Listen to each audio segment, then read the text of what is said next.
Police और forensic investigation के बाद उन्हें पता चला कि वो लड़की मरने से पहले प्रेग्नेंट थी। उसके ब्रेस्ट एरिया में काफी सारी सुइयां चुभोई गई थी। थोड़ी और इन्वेस्टिगेशंस करने के बाद डॉक्टर को कुछ ऐसी चीजें मिली उसकी बॉडी से जिसके बाद वो सारे लोग सुन्न पड़ गए। तो उन्होंने ऐसा केस अपनी एंटायर लाइफ में, अपने एंटायर करियर में पहली बार देखा था। उसका चेहरा इतनी बुरी तरीके से डैमेज कर दिया गया था कि पहचानना बहुत बहुत ज्यादा मुश्किल था। उसकी रेक्टल कैविटी के अंदर प्लास्टिक की बोतल घुसाई गई थी और यही नहीं बल्कि उसे 41 डेज तक टॉर्चर किया गया, हैरेस्ट किया गया। उस लड़की को मारकर टोक्यो के कंस्ट्रक्शन साइट में एक ड्रम में घुसा दिया गया और उसके बाद उसमें गर्म कंक्रीट डाल दी गई ताकि लोगों को ये पता ना चले कि इसके अंदर क्या है और ऐसा लगे कि ये एक आम ड्रम है।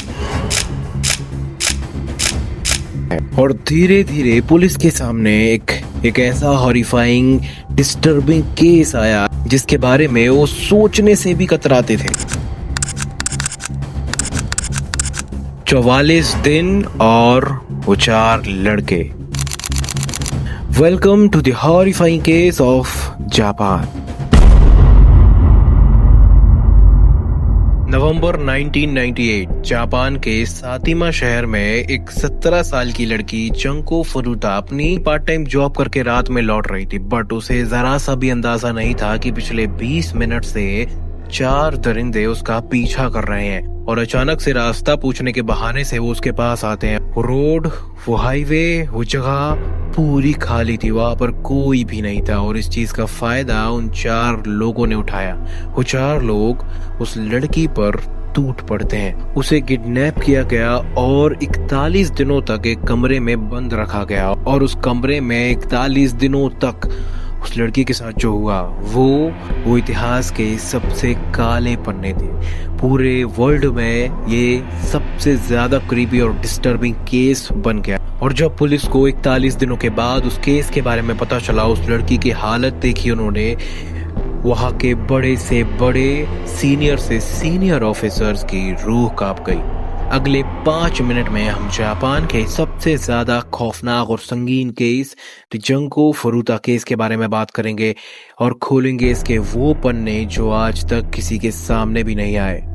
जंको फुरुता एक बहुत ज्यादा होनहार और होशियार लड़की जो पढ़ाई में बहुत तेज थी और अपना घर चलाने के लिए वो एक पार्ट टाइम जॉब भी करती थी। और एक रात की बात है जब वो उस जॉब से लौट रही थी। वो एक सुनसान गली से जा रही थी जो कि वो रोज जाया करती है, बट उसे बिल्कुल भी अंदाजा नहीं था कि आज उसके साथ क्या होने वाला है। कुछ लोग उसे पहले से ही नोटिस कर रहे थे, कुछ लोगों ने उससे बात करने की कोशिश की, बट वो किसी की बातों में नहीं आई और शायद यही बात उन लोगों को बुरी लग गई।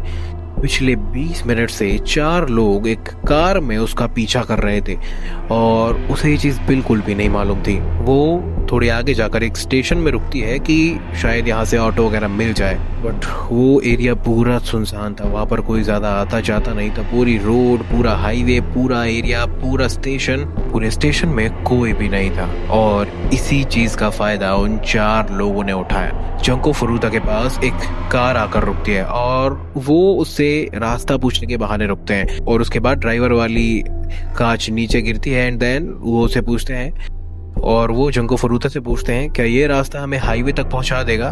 तो वो कहती है हाँ, ये रास्ता आपको हाईवे तक पहुंचा देगा। और उसके बाद वो उसे कहते हैं क्या आप भी वहीं जा रही हैं, हम लिफ्ट दे दें आपको। वो जैसे ही कार में देखती उसे बहुत अनसेफ फील होता क्योंकि उसमें सारे लड़के बंधे हुए थे, तो उसने मना कर दिया एंड शी सेड नहीं मैं चली जाऊंगी। और उसके बाद वो वापस से वहां से चले जाते हैं। अचानक से थोड़ी ही आगे जाकर वो कार रुक जाती है और जंको फुरुता थोड़ी सी घबरा जाती है कि ये लोग रुक क्यों गए।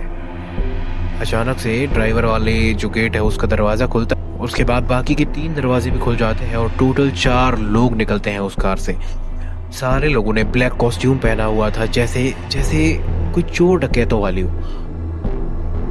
और उसके बाद वो सारे लोग जंको फुरुता के पास चल कर आ रहे थे।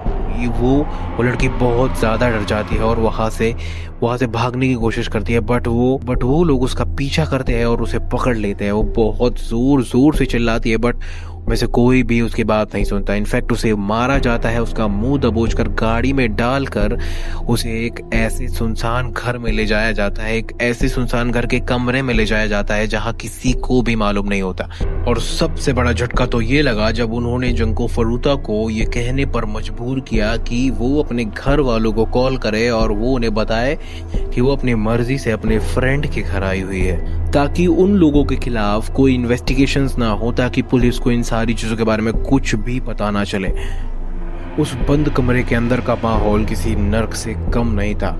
उन 4 लोगों ने जंको फरूता को इतना ज्यादा टॉर्चर किया, इतना ज्यादा परेशान किया, इतना ज्यादा जबरदस्ती की उसके साथ कि वो जिंदा रहने के काबिल भी नहीं बच पाई।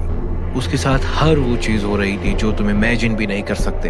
41 दिनों तक उसके साथ जबरदस्ती की गई, यहाँ तक कि उसके शरीर में बहुत ज्यादा चोटों के निशान और सिगरेटें चुबोई गईं। उसे इतना ज्यादा परेशान किया गया, इतना ज्यादा टॉर्चर किया गया कि वो उस रूम में अपनी आखिरी सांसें गिन रही थी। और यहाँ तक कि ना उसे खाना दिया जाता और ना ही पानी, और उसकी आवाज उस रूम से बाहर तक नहीं निकल पाती। वो अपनी आखिरी सांसें गिन रही थी उस दर्द में। 41 दिनों तक इस भयानक दर्द को झेलने के बाद जंको फरूता का जिस्म जो है वो टूट गया था और उसने अपना दम तोड़ दिया। और जैसे ही उन 4 लोगों को ये मालूम चला कि जंको फरूता मर चुके हैं, उन्हें जरा सा भी पछतावा नहीं हुआ। उनके माथे में जरा सी भी सिकन नहीं आई, कि उन्हें इतना सा भी रिग्रेट नहीं हुआ। और उसके बाद भी उन्होंने उसके साथ जबरदस्ती की, और सारे सबूत छुपाने के लिए कि वो लोग ना फंसे, कि पुलिस वाले उन्हें ना पकड़े, उन्होंने एक इंडस्ट्रियल एरिया में जंको फरूता को एक कैन के अंदर भर के उसमें गरम कंक्रीट डाल दी, जिससे कि वो पूरी जम जाए और उन्हें लगे कि ये नॉर्मल कैन है और उन्हें सारी चीजों के बारे में कुछ भी मालूम ना चले। बट यहाँ पर इस केस का पूरा हिस्सा टर्न होने वाला था। एक ऐसा खौफनाक पेज खुलने वाला था जिसके बारे में तुम सारे लोगों ने इमेजिन भी नहीं किया होगा। कुछ टाइम के बाद उन 4 लोगों को पुलिस किसी और केस में पकड़ लेती है, और उसके बाद उन 4 में से कोई एक इसी केस के बारे में बता देता है। और जब पुलिस वालों को ये लगता है कि ये केस हमारी इंफॉर्मेशन के अकॉर्डिंग दूसरा केस है, और उसके बाद जैसे ही वो उस ड्रम के पास जाते हैं, उस इंडस्ट्रियल एरिया के पास जाते हैं, उस ड्रम को देखते हैं और उस ड्रम से उस लड़की को निकालते हैं, और जो वहां उन्हें दिखता है उस चीज को देखकर पुलिस वाले, फॉरेंसिक, इन सारे लोगों के होश उड़ जाते हैं। ये केस पूरे जापान का नहीं बल्कि पूरे वर्ल्ड का सबसे ज्यादा डिस्टर्बिंग, क्रूअल और डिस्टर्बिंग केस है। के बाद जब पुलिस वालों को ये चीज मालूम चली तो उन लोगों ने इस चीज की इन्वेस्टिगेशंस